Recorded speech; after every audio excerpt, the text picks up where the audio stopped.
Hey, it's Geeta with part 2 of this series of Practical Civics, where we're looking at the different judicial philosophies that Supreme Court justices use to interpret the Constitution and render their opinions in Supreme Court cases. In this video, I'm going to use Roe versus Wade as a example to sort of illustrate how the justices apply their judicial philosophy. So let's start with the 5 justices who voted to overturn Roe versus Wade in 2022.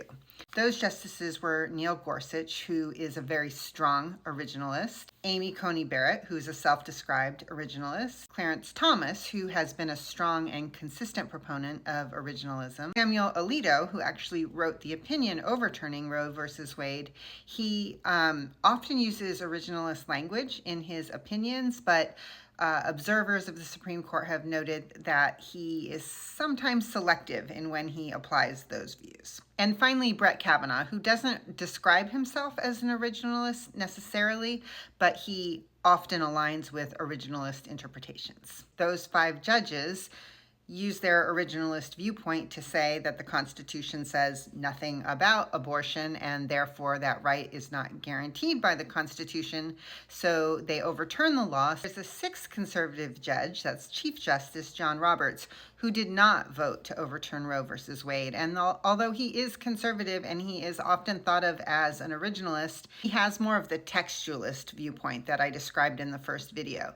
Because he believes so strongly in the principle of stare decisis, which is the principle of precedent being set, and Roe versus Wade had been in place and upheld for 50 years, he felt like precedent would dictate that this was settled law, and he did not vote to overturn it. 2 liberal justices who were on the court in 2022 and did not vote to overturn Roe versus Wade are Sonia Sotomayor, very pragmatic judge, and has a philosophy that the real world impact of their decisions needs to be a primary consideration, and also Elena Kagan is also viewed as very pragmatic, not so ideological, with a strong focus on civil liberties and the separation of church and state.